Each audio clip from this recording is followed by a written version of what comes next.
하늘에 계신 우리 아버지, 아버지의 이름을 거룩하게 하시며 아버지의 나라가 오게 하시며 아버지의 뜻이 하늘에서와 같이 땅에서도 이루어지게 하소서. 오늘 우리에게 일용할 양식을 주시고 우리가 우리에게 잘못한 사람을 용서하여 준 것 같이 우리 죄를 용서하여 주시고 우리를 시험에 빠지지 않게 하시고 악에서 구하소서. 나라와 권능과 영광이 영원히 아버지의 것입니다. 아멘.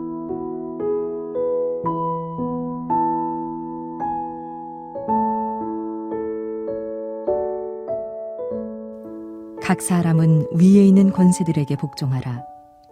권세는 하나님으로부터 나지 않음이 없나니 모든 권세는 다 하나님께서 정하신 바라. 그러므로 권세를 거스르는 자는 하나님의 명을 거스름이니 거스리는 자들은 심판을 자취하리라. 다스리는 자들은 선한 일에 대하여 두려움이 되지 않고 악한 일에 대하여 되나니 내가 권세를 두려워하지 아니하려느냐. 선을 행하라. 그리하면 그에게 칭찬을 받으리라.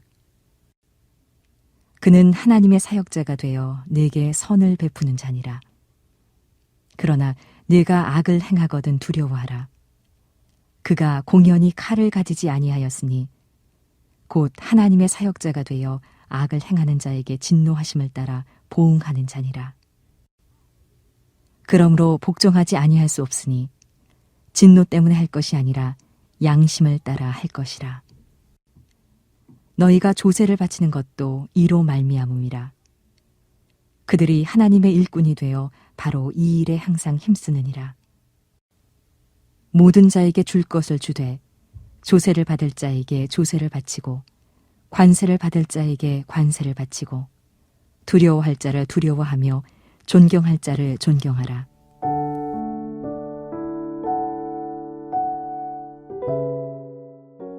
역사적으로 믿음의 사람들은 언제나 애국하는 사람이었습니다. 성경에서도 모세가 그랬고 사도 바울이 그랬습니다. 우리나라의 믿음의 선배들 중에서도 많은 분들이 항일운동과 독립운동을 했고 신사참배를 거부했습니다. 그러나 이런 애국운동이 자칫 자신의 정치적 입장을 절대화하거나 또 어떤 정파의 이익을 대변하는 집단 이기주의 형태로 흘러서는 안 됩니다. 오늘 본문은 그리스도인으로서 국가의 권력에 대해 어떤 자세를 가져야 하는가를 말씀하고 있습니다. 중세시대에는 하나님의 통치가 모든 영역에서 교회를 통해 이루어진다고 여겼습니다. 이런 시각으로 십자군 전쟁 같은 잘못된 행위가 지난 역사 속에 있었습니다. 하나님의 통치가 모든 영역에 이루어져야 한다는 것은 바른 인식이지만 교회가 그 매개체가 되어야 한다는 것은 잘못된 생각입니다. 정반대의 관점도 있었습니다. 하나님의 통치가 하나님을 믿는 사람들, 곧 교회 안에만 국한되어야 한다는 겁니다. 교회 밖의 모든 영역에는 하나님이 계시지 않으며 또 믿지 않는 사람들이기 때문에 하나님의 통치가 있을 수 없다고 생각한 겁니다. 이 또한 하나님의 통치가 세상 모든 영역에 이루어져야 함에도 불구하고 교회 안에 갇힌 하나님으로 인식하는 것은 잘못입니다. 그렇다면 올바른 관점은 무엇일까요? 하나님은 모든 영역을 어느 한 권력, 즉 교회나 국가에 다 몰아주지 아니하시고 부분적으로 나누어 위임하셨습니다. 그리고 그 모든 영역에서 하나님의 통치가 나타나게 하셨습니다. 그런 면에서 본다면 그리스도인들이 국가를 어떤 태도로 대해야 되는지가 명확해집니다. 1절 말씀입니다. 각 사람은 위에 있는 권세들에게 복종하라. 권세는 하나님으로부터 나지 않음이 없나니 모든 권세는 다 하나님께서 정하신 바라. 이 명령은 국가가 하는 모든 일에 대해서 무조건 복종해야 한다는 말이 아닙니다. 오히려 권력의 본질을 말하고 있습니다. 하나님께서 권세를 국가와 교회와 여러 기관들에 나누어 주셨는데 그 권세의 주인은 하나님이시라는 것을 말씀하고 있습니다. 그러니까 국가의 권세를 세우신 하나님의 권세를 더 의식하라는 겁니다. 여기서 각 사람은 위에 있는 권세들에게 복종하라라고 할 때 이 복종하라는 명령보다 더 중요하게 생각해야 하는 것은 복종해야 하는 이유입니다. 권세는 하나님께로부터 나왔기 때문에 복종하는 겁니다. 그러니까 하나님께 복종하기 위해 권세자들에게 복종한다는 거지요. 바꾸어 말하면 하나님께 복종하기 위해 권세들에게 불복하기도 할 수 있다는 겁니다. 그러니까 같은 이유로 권세에게 복종하기도 하고 불복하기도 하는 겁니다. 그것은 세상의 기준이 아니라 하나님 나라의 기준을 따르기 때문입니다. 하나님의 말씀에 반하는 일에는 얼마든지 불복할 수 있습니다. 그리고 합법적인 방법으로 얼마든지 저항할 수 있습니다. 권세에 대한 복종은 하나님의 뜻에 벗어나지 않는 범위에서 가능합니다. 만약 하나님이 금하시는 것을 명하거나 하나님이 명하시는 것을 금한다면 우리는 복종할 수 없습니다. 성경에도 그 예가 나옵니다. 바로가 애굽의 권력을 가지고 히브리인들의 가정에 태어난 사내 아이는 무조건 죽이라는 명령을 내렸습니다. 당시의 바로의 명령은 곧 애굽 국가의 권력의 명령이었습니다. 하지만 히브리 산파들은 하나님을 경외함으로 그 명령을 거역했습니다. 느부갓네살 왕이 금신상을 만들고 모든 신하에게 엎드려 절하라고 했을 때 다니엘과 그의 세 친구는 그 명령을 거역했습니다.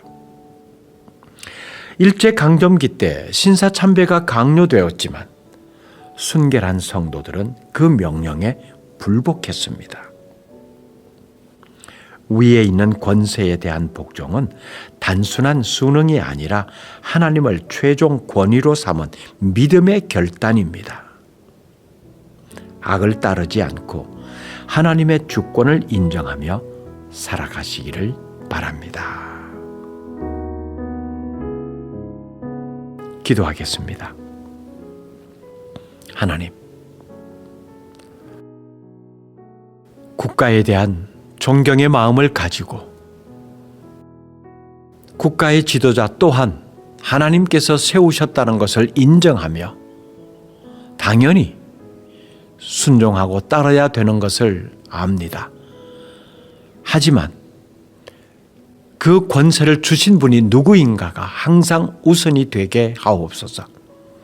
하나님의 뜻에 반할 때와 하나님의 뜻에 합할 때를 분명히 구별할 수 있는 지혜를 주시고 그에 따라 순종도 불순종도 분명한 믿음의 결단으로 행동에 옮길 수 있는 삶이 되게 하옵소서.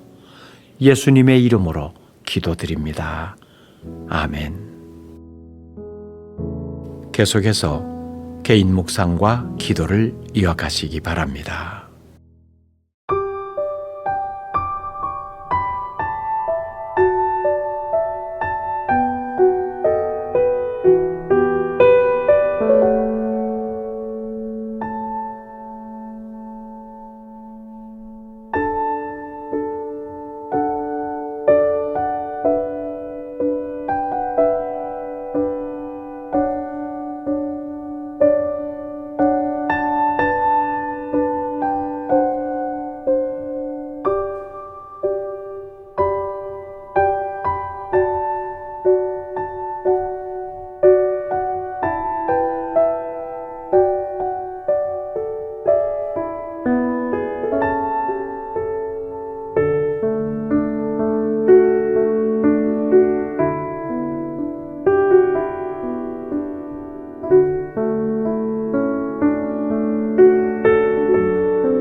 있습니다.